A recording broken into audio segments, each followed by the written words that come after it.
BPRCৰ বৰকবুটিত উপস্থিত হৈছেহি। এই গৌৰৱ কাৰ্যসূচী আৰম্ভ কৰিব ওলাইছোঁ। দ্বিতীয় কাৰ্যসূচী হৈছে এটি কেক কাটি আজি অষ্টম বাৰ্ষিক বৰকবুটি অনুষ্ঠান।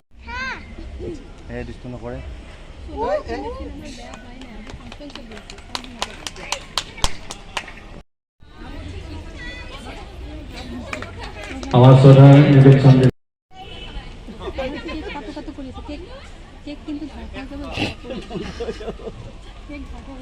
আৰু ইয়াৰ লগে লগে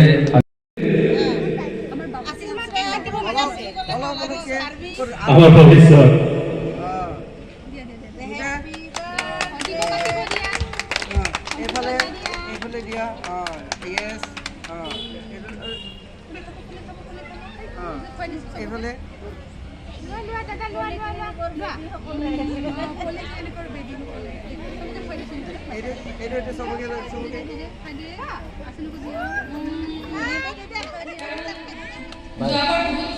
আজি সেইকাৰণে নকম বুলি ভাবিছোঁ। মই বিচাৰিছোঁ এইবাৰ এই কাৰ্যসূচীখন আপোনালোকে সকলোৱে জানে মোৰ ইয়াত যোগদান একদম জিৰ'। আৰম্ভণিৰ পৰা যোৱাকালিলৈকে মই একো গম নাপাওঁ যে কি কৰিছে কি নাই কৰা। মই কৈ দিছিলোঁ যে মোৰ BPRCৰ গোটেই যিমান কৰ্মকৰ্তা আছে সিহঁতে কৰিব এইবাৰ। কোৱাৰ পৰা খুবেই ভাল লাগিছে। এতিয়ালৈকে মই বহুত সুখী। আশা কৰোঁ আজি নিশাটো বহুত দেৰিলৈকে নহয়, 9-10 বজালৈকে। তো আপোনালোকে এই যিখিনি অনুষ্ঠান আছে সেইটো উপভোগ কৰিব। আৰু আজি 8 বছৰ পাৰ হৈ গ'ল বকো পলিক্লিনিকেল ৰিচাৰ্চ চেণ্টাৰ। আমাৰ সদস্যসকলে যিখিনি কষ্ট কৰিছে তাৰ কাৰণে মই সকলোকে বহুত বেছি মৰম জনাইছোঁ।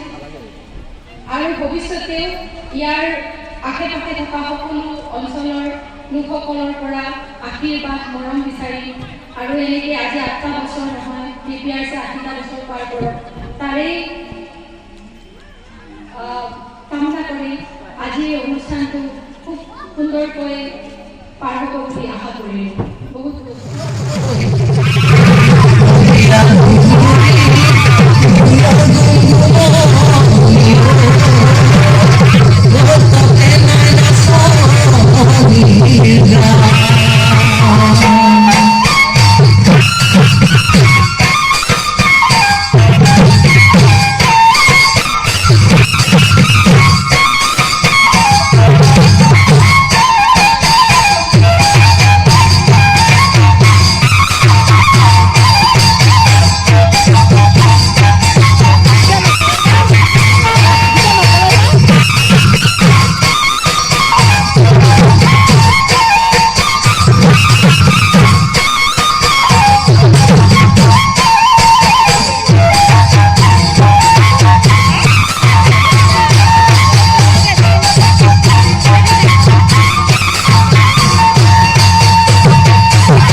বড় ঘৰত বসিয়া চেঙ্গেৰা বন্ধু ৰসিয়া বড় ঘৰত বসিয়া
বিহুতে বলিয়া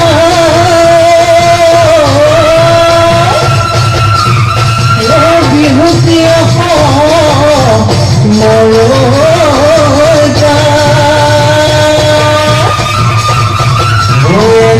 বিহুতি এৰিব লাগি তাতে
আৰু বাইদেউ ট্ৰফিটো দিবলৈ মই অনুৰোধ কৰিছোঁ। এখন স্মাৰক সম্বৰ্ধনা পত্ৰ আছে। সম্বৰ্ধনা পত্ৰখন প্ৰদান কৰাৰ পাঠটো মই পঢ়াই শুনাবলৈ বিচাৰিছোঁ। Boko polyclinic and research centre, Jyotinagar, Boko Kamrup Assam 781123, শ্ৰেষ্ঠ সেৱা বঁটা 2023। প্ৰতি শিখামণি বড়ো, পৰিচাৰিকা, Boko polyclinic and research centre. অভিনন্দন গ্ৰহণ কৰিব। আমি আপোনাক জনাবলৈ পাই সুখী হৈছোঁ যে আপোনাৰ সততা, নিষ্ঠা, ধৈৰ্য তথা দায়িত্ব সহকাৰে নিজৰ কৰ্তব্য পালন কৰি আমাৰ চিকিৎসালয়খনক আগবঢ়াই নিয়াত আপোনাৰ নিস্বাৰ্থ অৰিহণাক সন্মান জনাই এই বছৰৰ শ্ৰেষ্ঠ সেৱা বঁটা আপোনাক বকো পলিক্লিনিক এণ্ড ৰিচাৰ্চ চেণ্টাৰৰ তৰফৰ পৰা প্ৰদান কৰা হ'ল। অনাগত সময়ছোৱাত আপুনি আপোনাৰ ক্ষেত্ৰখনৰ জৰিয়তে আৰু অধিক কৰ্মদক্ষতাৰে আগবাঢ়ি গৈ এগৰাকী ভাৰত মাতৃৰ সুযোগ্য সন্তান হ'ব বুলি আমি অতিশয় আশাবাদী। শ্ৰদ্ধাৰে ডাক্তৰ অমিয় ৰাভা, স্বত্বাধিকাৰী, Boko polyclinic and research centre.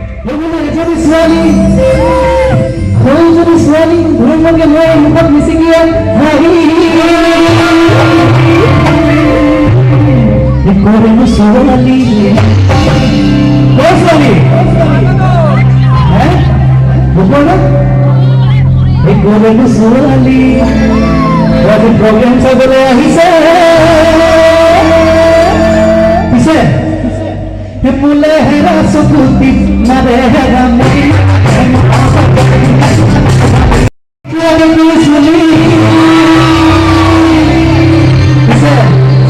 পিছে পৰা ধৰিব নোৱাৰি, পিছৰ পৰা ধৰিব নোৱাৰি। ছোৱালী পেহীও